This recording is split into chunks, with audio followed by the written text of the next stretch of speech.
ठीक। आज के दिन किसका जन्मदिन है? डॉक्टर सर्वपल्ली कृष्णा जी का।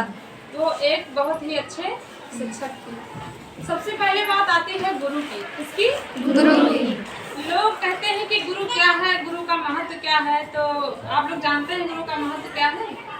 जैसे एक सूर्य का महत्व है कि बिना कुछ लिए हमसे अपनी ऊर्जा देता है, प्रकाश देता है, वही महत्व क्या है? गुरु का होता है।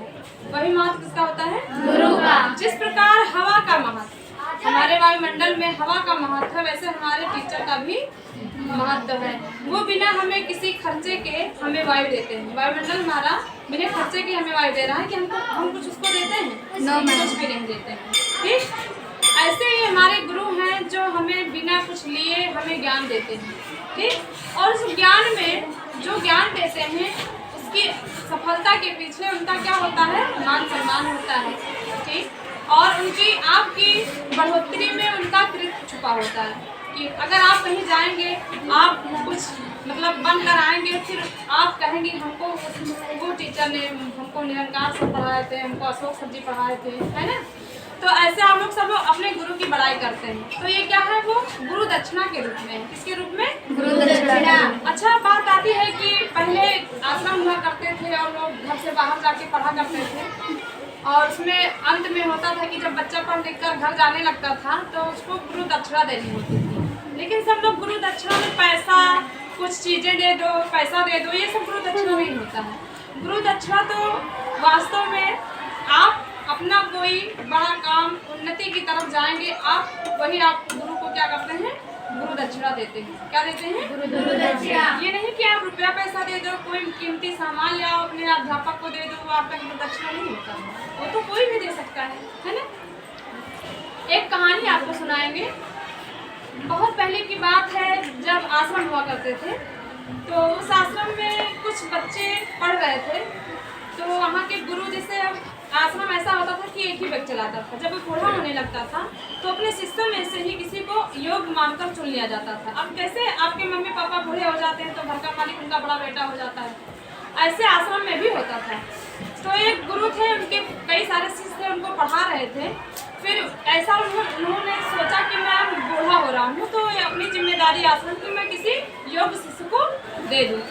उन्होंने इतने सारे योग्य, सब लोग योग्य हैं, लेकिन उसमें से 2 शिष्यों को उन्होंने योग्य चुना और पास में बुलाया। ठीक। दोनों बच्चे आए और उनको मुट्ठी में 2 मुट्ठी, एक लड़के को 1 मुट्ठी, एक लड़कों को गेहूँ दिया। क्या दिया? गेहूँ। और उन्होंने कहा कि बेटा अब हम जा रहे हैं जंगल में तपस्या करने। ठीक। हो सकता है मैं बूढ़ा हो गया हूँ, वापस आऊँ या ना आऊँ, कुछ साल के लिए मैं जा रहा हूँ और ये सारी जिम्मेदारी आश्रम की मैं आपको सौंप रहा हूँ। वो गेहूँ, और बोले कि जो हम गेहूँ दे रहे हैं उसको हम जब वापस अगर आ भी गए तो उसको हमें उसी रूप में चाहिए, जिस रूप में मैंने आपको गेहूँ दिया है उसी रूप में हमें ये गेहूँ वापस चाहिए, अगर मैं वापस आ गया तो। वो जाते हैं, फिर चले जाते हैं गुरुजी, और ये बच्चे दोनों गेहूँ ले लेते हैं। एक लड़का जो अपने गुरु को भगवान मान रहा होता है तो वो लेके गया पूजा स्थल पर, उस गेहूँ को रख दिया और उसका रोज पूजा पाठ करता था। उस गेहूँ का रोज पूजा पाठ करता था। लेकिन जो दूसरा शिष्य था वो उस गेहूँ को, जो आश्रम, जैसे यहाँ स्कूल है, पीछे खेत वगैरह पड़े थे, ऐसे आश्रम के पीछे थोड़ा खेत वगैरह पड़ा था, उस मुट्ठी भर गेहूँ को उसने वहाँ पे फैला दिया। फैलाने के बाद वो 1 मुट्ठी गेहूँ थोड़ा ज़्यादा हुआ, फिर ज़्यादा गेहूँ को फिर उसने बो दिया, फिर ऐसे ऐसे बहुत सारे गेहूँ हो गए। तो गुरु आए, कुछ साल बाद वापस आए तो उन्होंने दोनों शिष्यों को बुलाया कि बेटा मैंने आपको कुछ दिया था। क्या? हाँ गुरुजी। तो एक लड़के को बुलाए, तो जो भगवान मानकर पूजा कर रहा था गेहूँ का, तो उसने लाकर वो पोटली उठा के गुरुजी को दे दिया। तो गुरुजी ने उसको खोला और कहा कि मतलब देखा तो उसमें कुछ गेहूँ इतना दिन तक रखा रहेगा तो सड़ नहीं जाएगा, तो कुछ दाने उसमें से सड़ चुके थे। और दूसरे वाले को बुला के पूछे तो उसने कहा गुरुजी आपसे क्षमा चाहते हैं, आपने जो गेहूँ मुझे दिया था मैंने उसको यही पीछे खेत में बो दिए थे, और फिर उन गेहूँ से जो गेहूँ लगे हैं उन गेहूँ से फिर मैंने दोबारा फसल बो दी। अब आज यही खेत हमारा लहलहा रहा है गेहूँ से। गुरुजी दोनों को बुलाए, बोले मतलब दोनों का बात सुने और कहे कि शाबाश, मतलब उन्होंने कहा जो मैंने ज्ञान रूपी गेहूँ दिया था, वो क्या था? ज्ञान रूपी गेहूँ था, उन्होंने ज्ञान दिया था। देखो ज्ञान तो सब लोग ले लेते हैं, लेकिन ज्ञान का उपयोग कैसे करना है ये आपके माइंड पर डिपेंड करता है। ज्ञान तो सब लोग ले लेते हैं, याद कर दो, सुना दो, पढ़ाई हो गया आपका। ऐसे वो दोनों बच्चे थे, ठीक।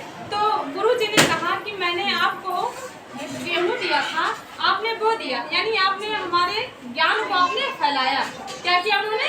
फैलाया। गेहूँ को फैला दो, ज्यादा हो ना, इसलिए कहते हैं कि ज्ञान सब लोग प्राप्त कर लेते हैं, लेकिन ज्ञान को फैलाकर सब लोग अच्छा काम करते हैं ना। लेकिन ज्ञान को अगर समेट कर रख लोगे आप, तो ज्ञान आपके अंदर ही गेहूँ के भाग सड़ जाएगा, यानी धीरे धीरे आपका ज्ञान कम हो जाएगा। एक दिन ऐसा आएगा आपको कुछ नहीं पता रहेगा।